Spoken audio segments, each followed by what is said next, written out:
consider people that might not have the perfect resume, especially with digital tools that are out there today. So I thought the video was very, very good. But thanks for watching, and good morning. So good go morning. ahead, Jeff. It's very funny. I like the comment that she made there about people with challenges tend to be the best. And I look back at my career and people I hired, some of the people with the greatest challenges were, they were really happy to be where they were and kept driving. So anyways, good morning and welcome. And we have a few books to review. Some of our favorites here, which is The Science of Talent by Kate O'Loughlin.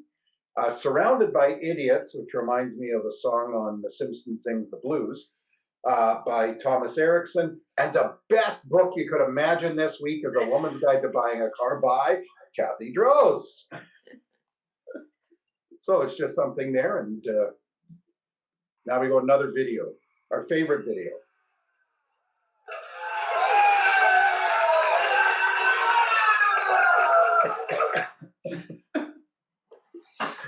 So today's show is how to staff for growth and success.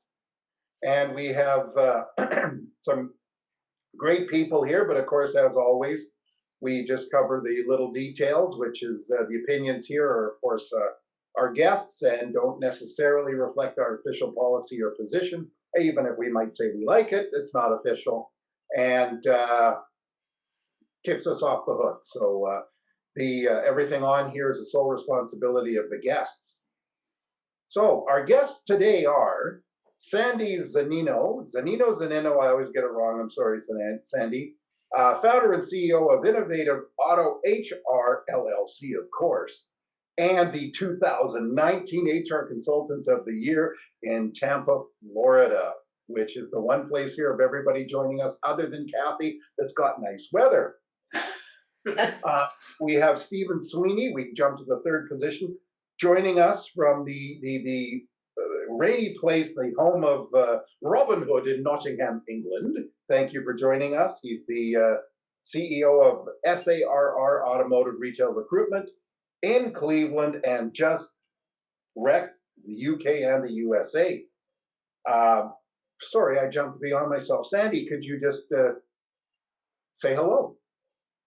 Well, hello, Jeff. Hello, Ian. Hello, everyone else. I'm happy to be here. Thanks for having me on again. I'm excited. Well, that's great. Stephen, how about yourself? Hi there. No, thank you for having me on, guys. I'm excited to be part of the team. Unfortunately, I can't be in the US due to the current circumstances of COVID, but yes, I'm excited about being here, so thank you. Thank you. And then third joining us here is Sandra Conrad, HR lead and CSR for Dealer Pilot HR in the beautiful place of Winterpeg, Manitoba, Canada. And Sandra, say hello. Good morning, everyone. Thanks for having me back. I am so excited to be here. I look forward to some chat with just some great companions here. So hopefully it's a great day.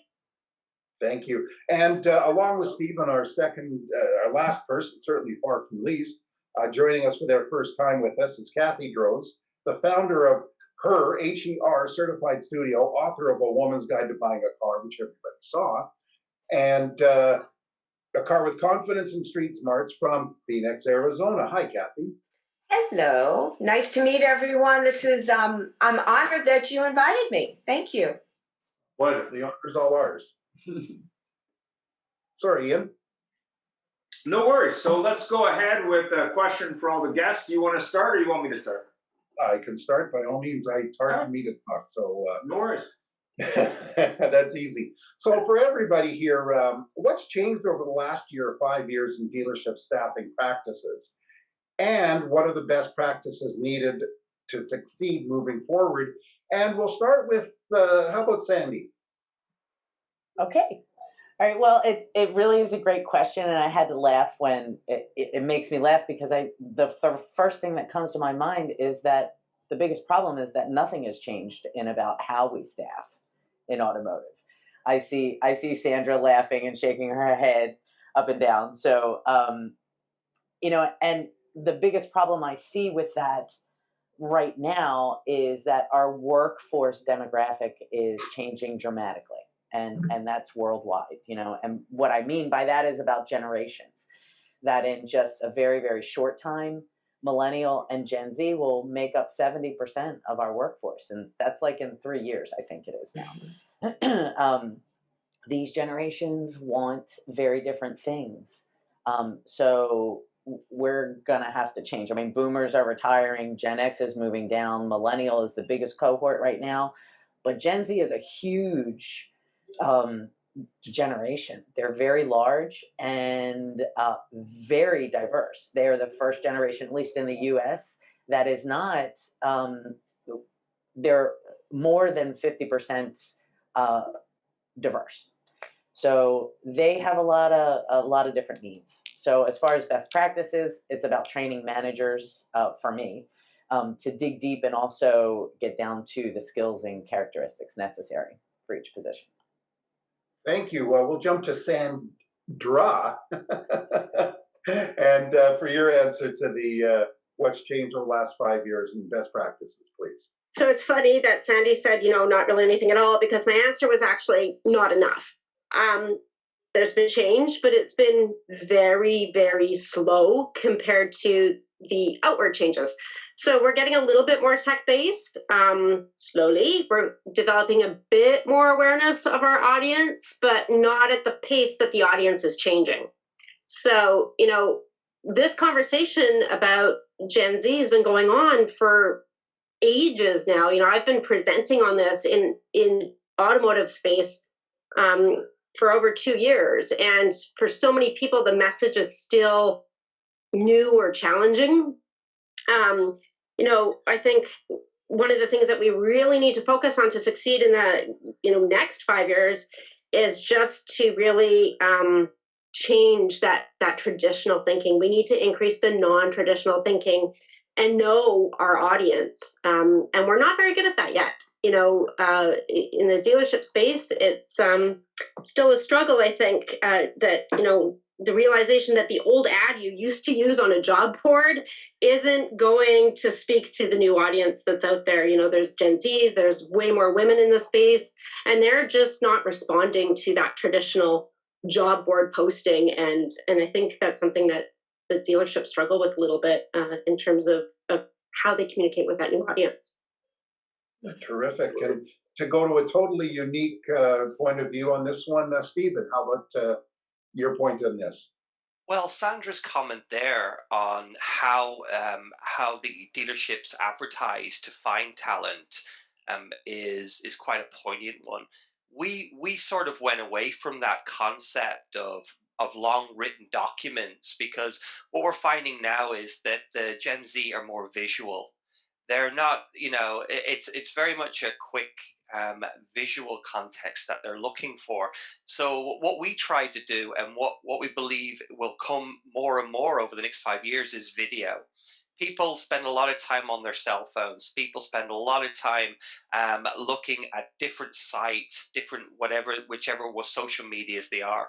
So being able to capture that target market through visual video is far more attractive than writing something down and having people take the time out to read it. I think it's more to do with attention spans.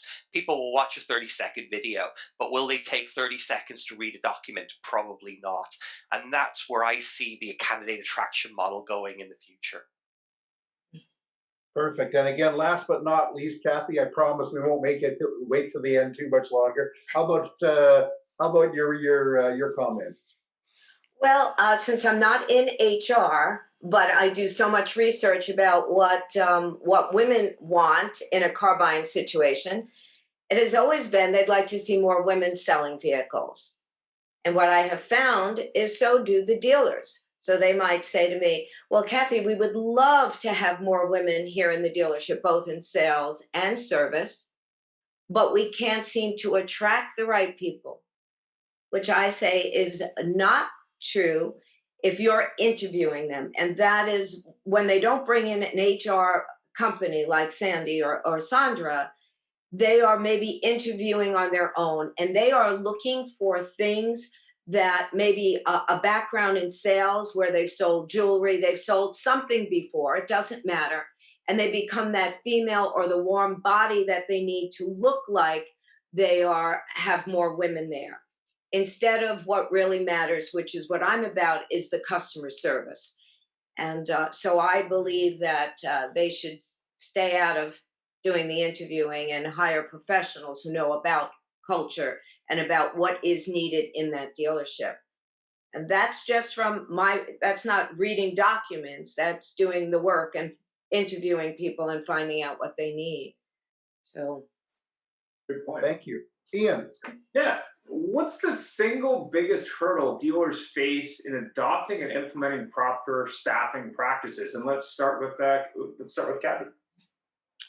well, if I understand your question correctly, Ian, it's fact that they don't have an HR department per se. That HR department is dealing with what insurance, Sandy? They're dealing with other things. They're not even doing the hiring necessarily. Okay, Sandy has a good point there. I can see that. I have also found, Ian, here in Arizona, where we have very large groups like Berkshire Hathaway, Mr. Buffett's group. We have, which you may have never heard of, but we have the Earnhardt Group, large with, 10, 15, 20. So now I see that they have ads and they'll put them on LinkedIn. They will put them on Indeed, looking for a salesperson. And to Sandra's mention, the way they write the ads are not attracting the right people. And then I've heard when women have gone to interview and over the phone, they are speaking to a young man or young lady, and by young, I mean under the age of 30, whose experience is prior to that was not in HR, was not based on just they get a script and ask certain questions. And I think that's where it's gone wrong. So all of a sudden they hire someone and they're gone in 25 days because they really haven't vetted that person to understand the culture. Is that clear, or did I make too much? That seems very clear to me. Sandra, do you want to comment on that? Yeah, surprise to you guys, I had a hard time picking one biggest hurdle. So I think it's a few things. I think it's primarily in the dealership space, we have numbers of people doing people activities. So very, very few dealerships have, in-house HR or have HR resources, whether that's third party or not. They're relying on controllers who have pursued careers in finance to do people work. And so right there, your very first step is a huge disconnect. From there, I think there's a huge perspective issue. So in my experience, I guess, there's three basic things that need to be considered in any staffing. And that's the employer experience, the candidate experience, and most importantly, the communication. And I think that we struggle to tie those things together, that we get so focused on being that traditional employer experience, we don't think about what's going on the other side of the table. And that ties to, dealership image and those kinds of things. This candidate experience isn't just about the interview. It's about the entire experience from the time they realize that you might have a vacancy to the time they've settled into the role. And Kathy touched on something interesting when we talk about women and customer service. And that's, there's a bit of a lack of transparency that Gen Z and some non-traditional candidates are looking for. Things like actually seeing their workspace, knowing if they're going to be comfortable where they're at, getting to meet the rest of the team. And that doesn't happen in an old school format. And that's, I think, one of the biggest hurdles we have is that perspective. Fantastic. Stephen, what's your thoughts on it? Well, for me, what I find a lot of people are not doing is that they don't realize that, especially someone like fixed operations and service, there's 10 options for one candidate. So what they're not doing enough of is courting the candidates, enough upfront selling of the actual role itself and attracting them to their businesses. What we're finding is that people that put an advert on, for instance, on one of the reputable sites, what they're doing is they're thinking that there's someone out there that's going to apply for it.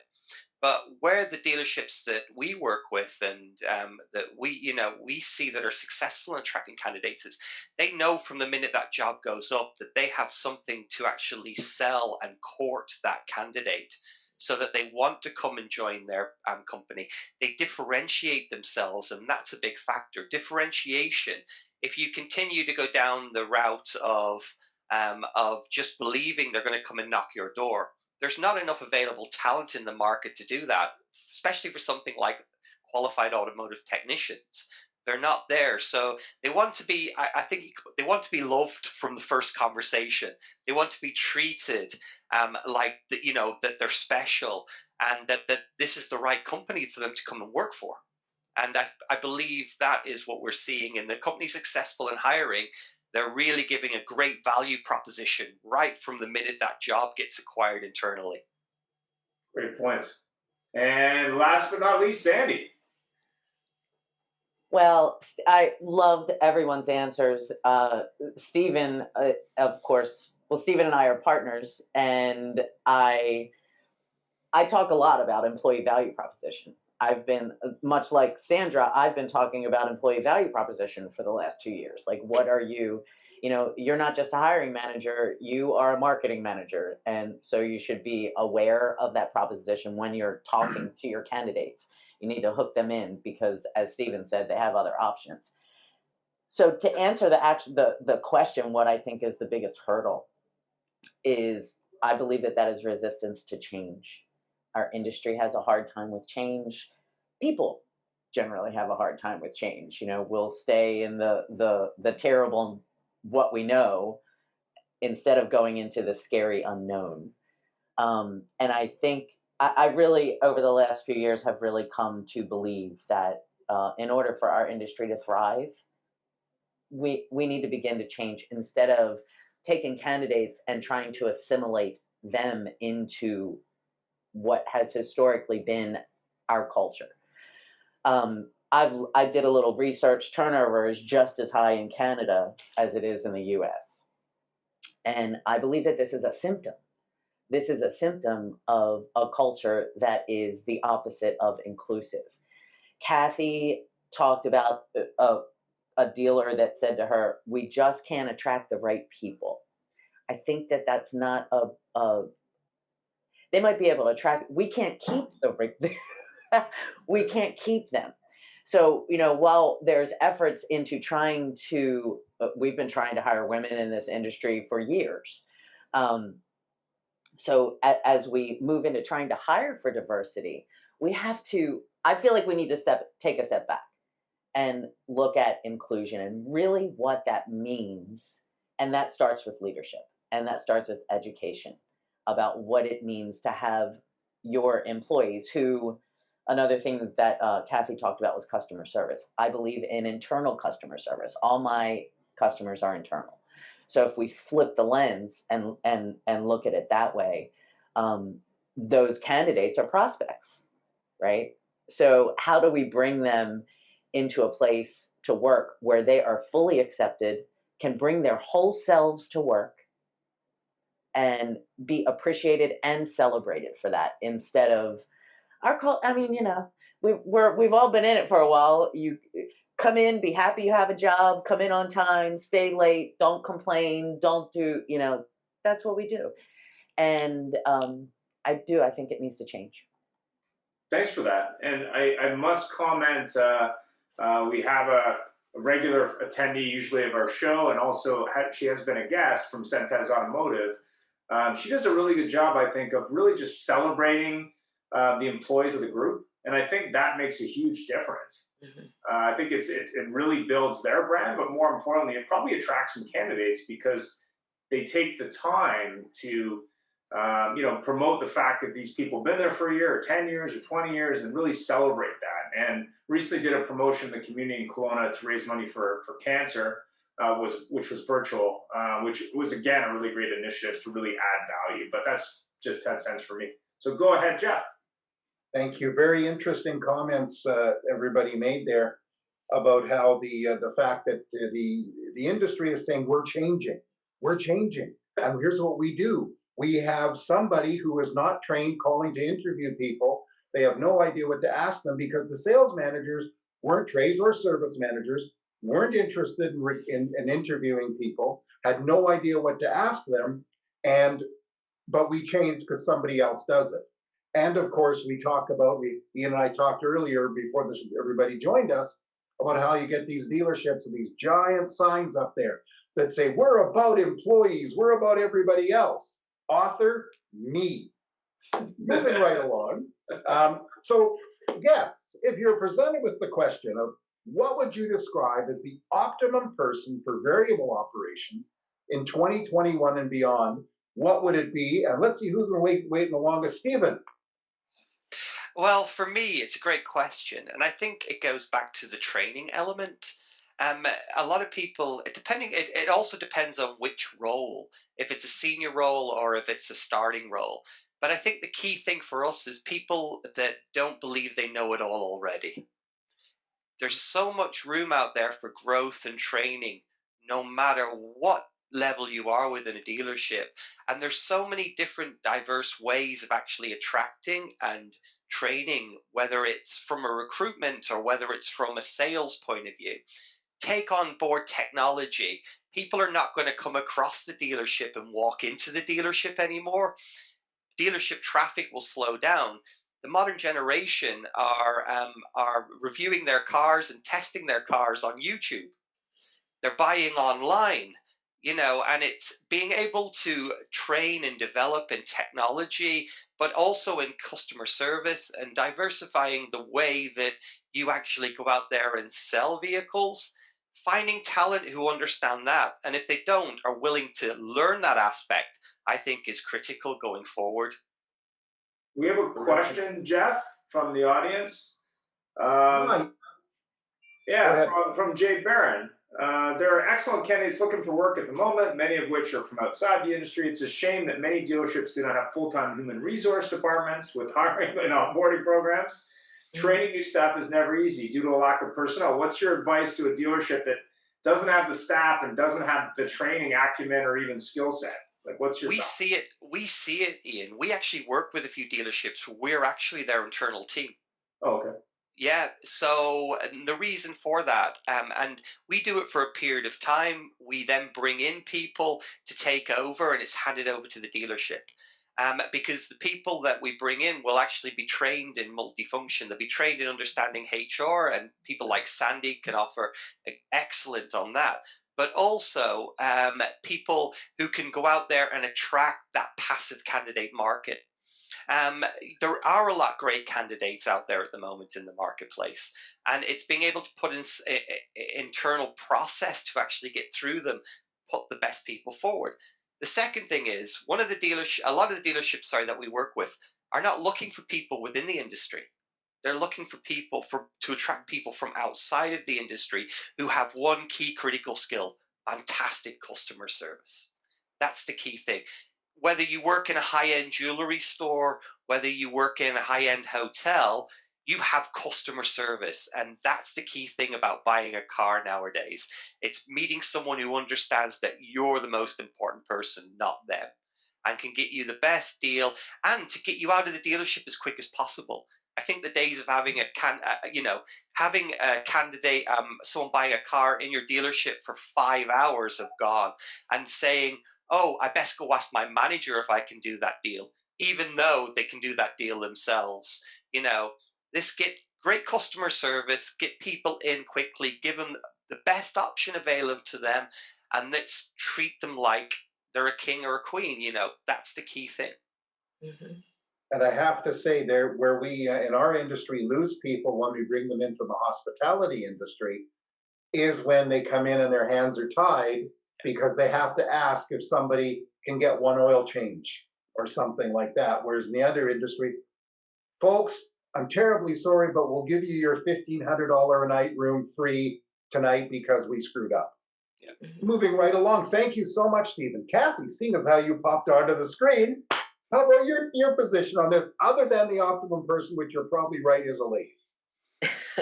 Well, I love what everyone said because it is part of her academy. So when I go in and teach, I don't like to use the word training so much because unfortunately, training, sometimes we feel that they don't remember the next day. So I'd like to say more of a teaching. And I use the Ritz-Carlton, Starbucks, Amazon, and Apple as examples in a classroom as to customer service. And nowadays, in a classroom situation, I have quite a few millennials as opposed to my age group. So I know that their attention span is like most people, it's very short. So I try to be somewhat humorous and explain to them why companies like Ritz Carlton and you, oh my gosh, Jeff, you brought up the perfect thing. Their employers are given $2,000 a day to make their customers happy. And it can be everything from, yes. And so I say to a auto salesperson, if you had $2,000 a day to make your customer happy, wouldn't it be different than the way that you are taught or treated now? Also, to Jeff's point, when a dealer group has an already their own academy where they're learning everything from a old school Foursquare to ask questions like, if I can give you the lease payment today, will you buy this vehicle? Those days are gone. Sandy, you said that. It's a new era of sales. So customer service is the most important thing, I believe, in choosing whether it be on the phone now, whether you're going in person. It's the customer service to the point where I have suggested a concierge that greets you at the door. Now, you've owned auto dealerships, you've owned, Jeff, you've had your Harley dealership. That person greets you at the door, not the up, not the person who, it's your turn, Billy Bob, even though you're not a good match for that woman coming up there with 4 children attached to her hip. So that concierge says, hello, all the niceties. Let me get you some water. Let me get you a cup of coffee. How can I help you? Tell me a little bit about yourself. Who would you like to work with? I've had, when I've experimented with this, it's been excellent. The man or woman says, you know what? I'd like somebody with a lot of technology background because I don't know enough to be proficient in it. Or I will have someone come and ask, I'd like to work with a woman. So there now we have already the customer service. I say to the salesperson, when you say to someone, the coffee machine is over there, I suggest you say, can I get you a cup of coffee? May I get you juice? May I do that? And how do you take your coffee? So now you're Starbucks. You're all of these things, but it doesn't change when they're ordering online either. So now, Ian, we are training a whole new group of people because you still need to be polite on the phone. You still need to send a text or an email with a proper punctuation and spelling. You need to know how to video a vehicle in the showroom because the person's not coming in. So many times you're going to have a generation of salesperson who is not that efficient on the camera. So we're going into different areas of needs versus wants, but the most important thing is customer service does not go away. And I have the problems in my mind. I started this business. The book explains to men and women the process of dealers. I don't throw a dealer under the bus. There's nothing to throw under. I had Alan Mullally read my book. I had auto dealers read my book and say, am I being fair? Yes, you are. And then how can I teach or have a book to tell men and women, this is what you deserve, this is the respect that you should get, without going and teaching the sales team and the managers. I always have a one-on-one with the general sales manager and the sales manager, because if they don't believe in it, it's not going to happen. It's the old culture thing, Sandra, right? It's the culture. And so everyone needs to be on board. And I really felt I could change the industry, even with COVID. That's a long answer, isn't it? Sorry. That, you know what? I'm done. That's a perfect answer. And, somebody mentioned earlier that we can't find good people. And the buying into new ways and that sort of thing. And as we get more international people like yourself, Stephen, and others, we're finding this situation is the same worldwide. You'll get somebody in England, you'll get somebody, I've talked to people in Asia that say, we can't find good people. And this is what it's about. Moving along, Sandra, how about your position on variable operations? Well, I think there's a few things. I think Stephen touched on something really critical, and that's, there are elements of this that are role specific or level specific. But I would say we need to take that customer service perspective even one step further. And when you're looking at this, we need to start looking at people who are either entrepreneurial or intrapreneurial in their thought process.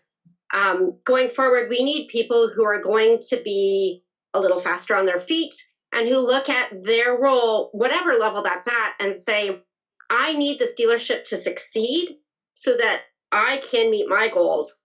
And in order for the dealership to succeed, here's my part to play.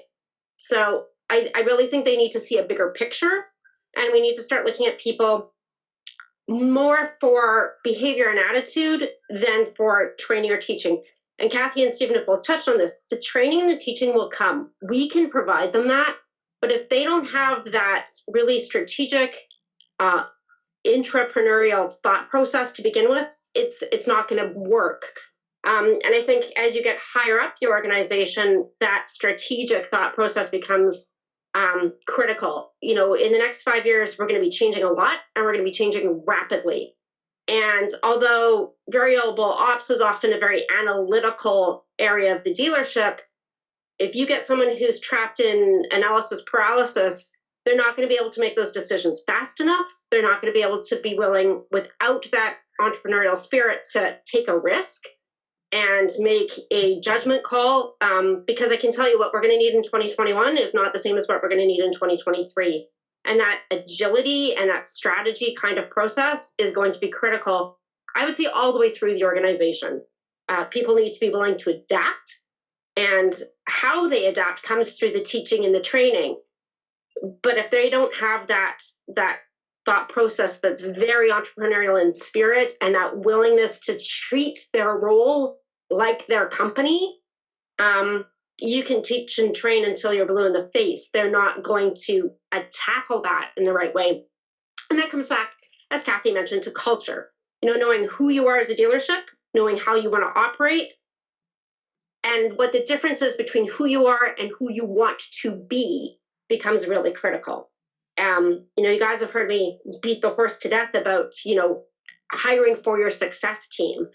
But it's really important to look at, what does that look like? Not where you are right now, but where you want to be, and who's going to help you get there. Terrific. Actually, you said one thing there that I found very interesting, is where we're going to be in 2023 is not where we're going to be in 2021. But hopefully by the end of 2021, we won't need masks and plastic shields. But we do have a question here, or just a comment actually. Is finding good people from John Latka is one thing, keeping them is another. And Sandy, who I'm going to call on you next, says, yes, John, it's the rest of the story. So please address this. Sandy, I can't find you on my, there you are, hello. Here I am. I'm here. I am actually going to refer to the expert that I go to for finding variable operations. Who, if you need a controller, or I'll help you there. But Stephen is brilliant at this, and so I'm going to refer to him. I'm not even going to answer this question about who's the best. I stick in my lane. I won't tell you, I'm not going to make something up that I know what are the best characteristics, qualifications, and the best kind of candidate for variable operations, because it's not exactly what I do. So, Stephen. Well, actually, and I answered, yeah, we answered that one earlier, didn't we? It's, thank you, Sandy. It's to reiterate what I said earlier, it's the willingness to learn, to train, develop, and customer service, to be the best, to be a leader in what you're doing there. They're the traits that we look for in variable operations. And Kathy said it brilliantly as well.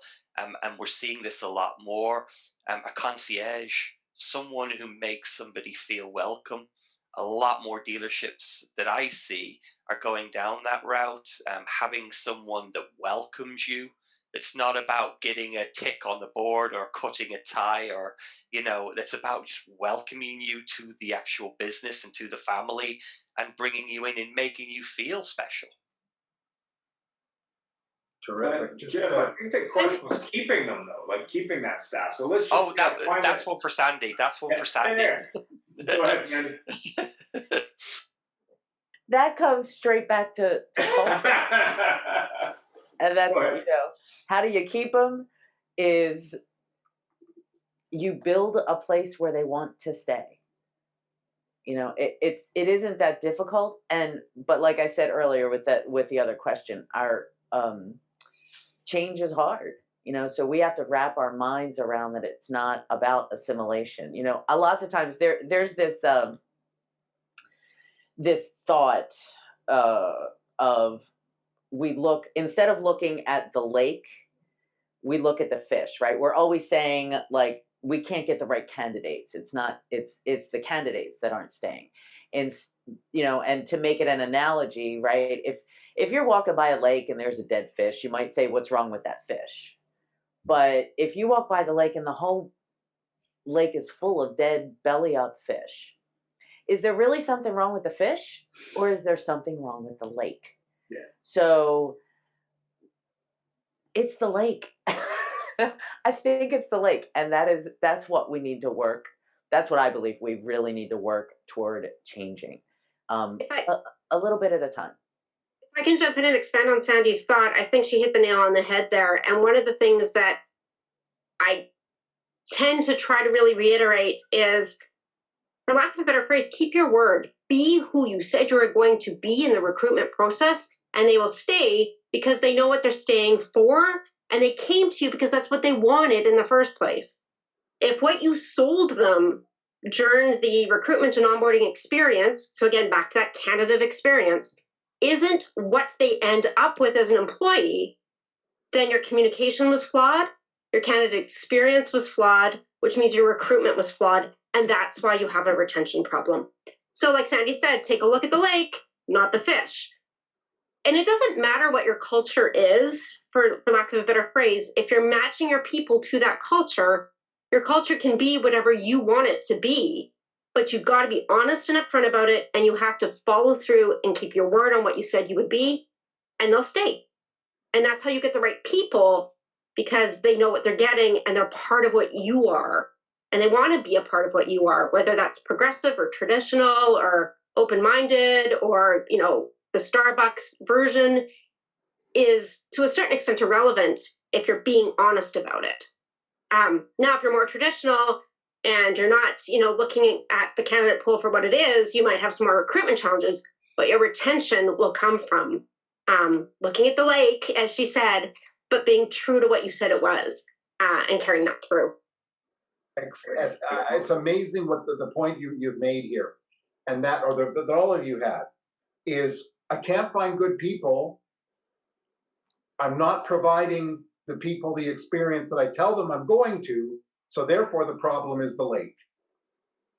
The other thing, Jeff, just really quickly, is one thing that the industry struggles so much with is being behind the 8 ball when they first place the ad. So they're under the belief that if they place an ad, there's going to be somebody right away jumping all over it saying, hey, I want to work there, I want to work there. But that's not how it happens.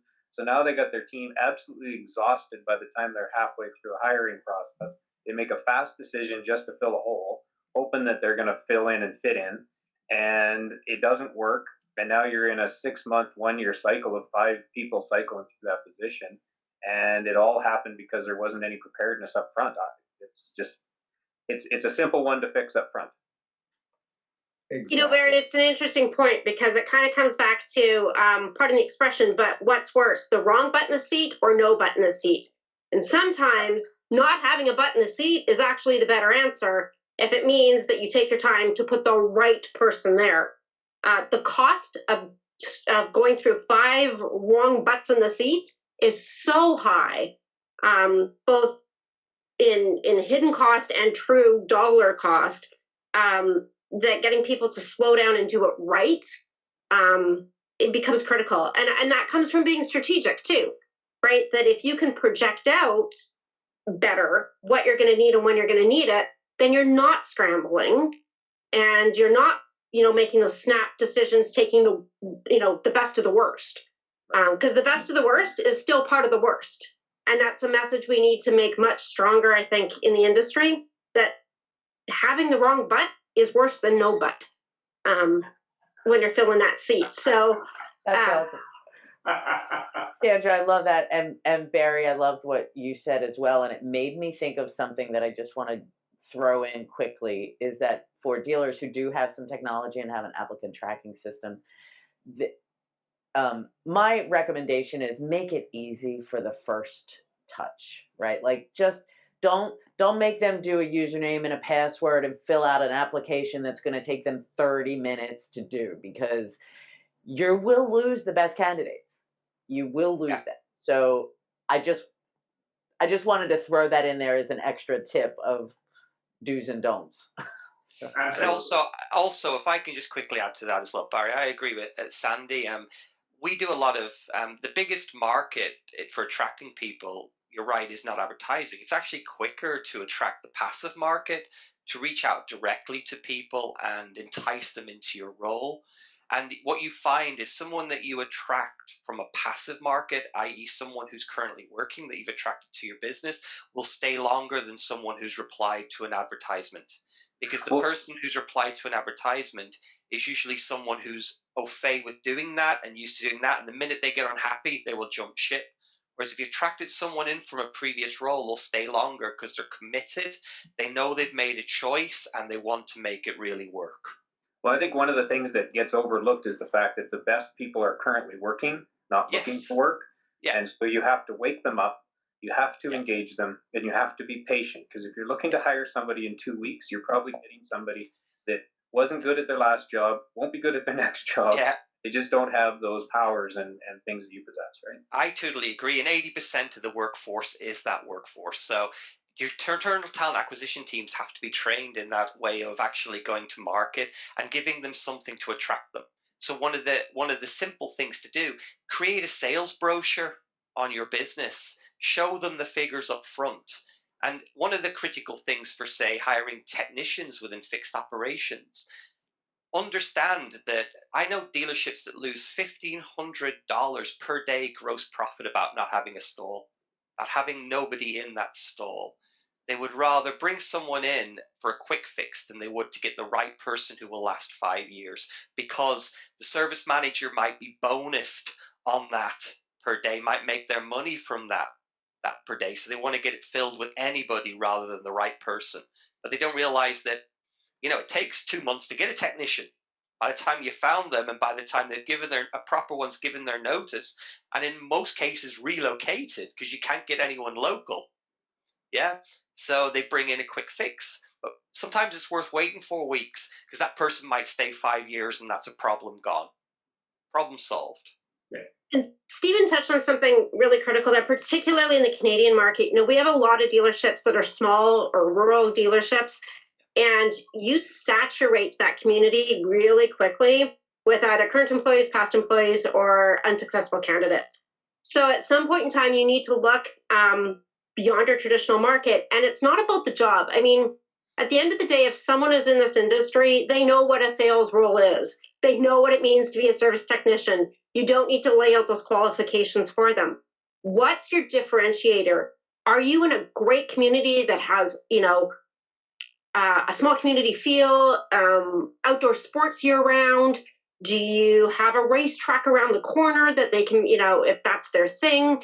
What kind of person's going to fit into your greater community? Because they are going to have to move. And Stephen hit a valuable point there, right? That at some point in time, particularly, in small prairie towns and that kind of thing, you're relocating someone. What's going to entice them to come to your community, stay in your community, thrive, and be a part of that long term? I can tell you it's not the title sales rep. It's beyond that. And we need to start spending a little bit more time focusing on those things instead of Who are we going to put in the bay so we can bonus out at the end of the quarter? And don't Sandra, forget One thing about our small- American guests don't understand is in Canada, the number one thing to attract employees is a hockey rink around the corner. Okay.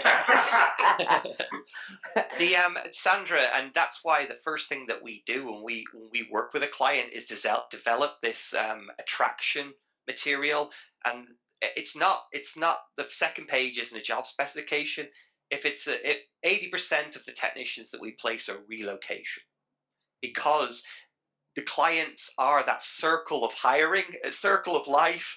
There's 5 dealerships in the town, and the person's worked for all 5, and they've moved around to get an extra 2 bucks. Yeah, and they've hit that ceiling. Yeah. Whereas fresh talent will bring, a vibrance into what they're doing, a new way of thinking. But you're right. We move people to, the smallest towns in Oregon, and the attraction might not be that there's a mall, but it might be that the family wants to do something that is different. And one of the first questions when a relocation comes up for us is not if you can do the job, it's is your family going to be happy?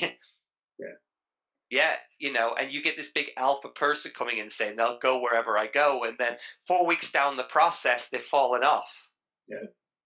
Yeah, because they weren't allowed to go.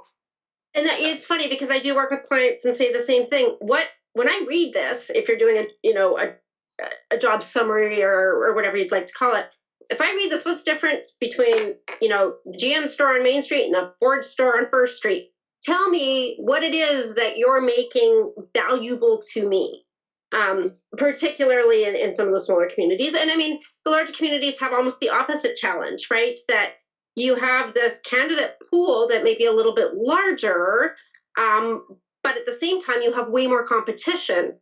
So the ability for your candidates to just job hop and say, I'm going to make $2 more down the road, see you later, is strong. So what is your differentiator? And I've, worked with a few clients where I basically, for lack of a better word, and this sounds harsh, but I've trashed 3/4 of what they wanted to put in their job ad because it's the same as what everybody else has to say. So what do you have to say that's different? What's made you stay in the community this long? In some of our smaller dealerships, they're 3rd and 4th generation people. Well, why did they stick around in, Timmins, Ontario, instead of going out on their own? What's there for them? And all of a sudden you get this beautiful story of what's in the area, what's attractive, what the culture's like both in the dealership and the community. And that's the story we need to tell, because the people who think that story is appealing are the ones that will stick around. And they're also the ones that will value the future of that dealership and be your strategic thinkers, because they've given up everything to come to that community and resettle and be successful. They want you to succeed too. And we have a question. Excellent. Sorry, Ian. Do you have do any of you suggest an employee hiring kit with a job description, job posting, training program, employee application, sales material that would help an individual applying to the dealership? So like separate kits for each department. What do you think on that? Well, we have them. We develop them. We always start out. The first thing that we do when we work with a client is interview that client. We interview them to see if they would be a fit for the best talent in the market. Because if they're not ready for what you do, then they're never going to be ready. The second thing that we do then is when we take down that information, we create this candidate attraction brochure. A candidate attraction video. And we really go out. The third thing that we do, that we interact with our client, is we build technology in. We use a very, very simple online system where they can see the workflow from building a long list of candidates all the way through. And that's our bit in the recruitment process. The next bit goes on to the other professionals that you have on this call who deal with the internal processes, the making sure it marries, making sure the managers know that they're courting these people, that they're trained, and make sure that they can attract people. And I think that's my bit to add to it. But once they're there or once they're ready, I think there's more qualified people here than me. Fantastic. Well, we're almost out of time, so I just wanted to. We're doing creating the perfect customer experience next week. We have a number of guests on that show, so that would be Katie Maris from PermaShield, Glenn Pash from PCG Digital, Chad Culver from CarSaver, and we may have a surprise fourth guest. I'll be announcing that shortly.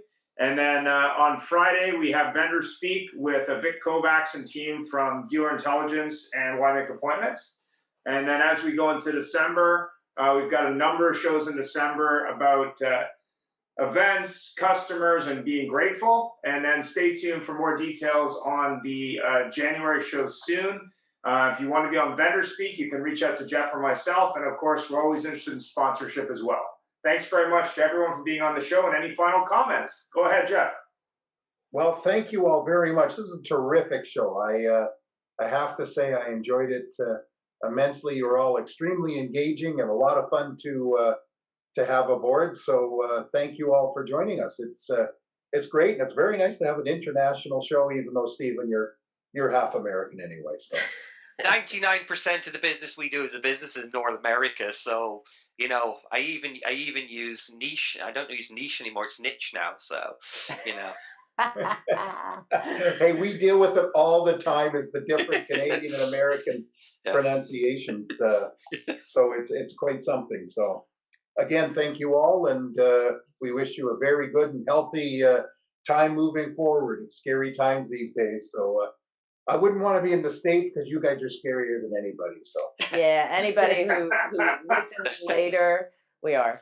Yeah. Anybody who listens later, just don't rest on your laurels is kind of what I would say. Don't ease up on your safety precautions. Sure. well, I think starting next week, Ian and I have decided we're going to be wearing masks and goggles on our next show. Oh, to try and to give a good example. That's what leaders should do, is give a good example. Love it. Thanks, There we everybody. go. All the Thank you, best. Jeff, thank you so much. Thank you, everyone. Have a Thank happy you. day. Bye bye. Bye bye.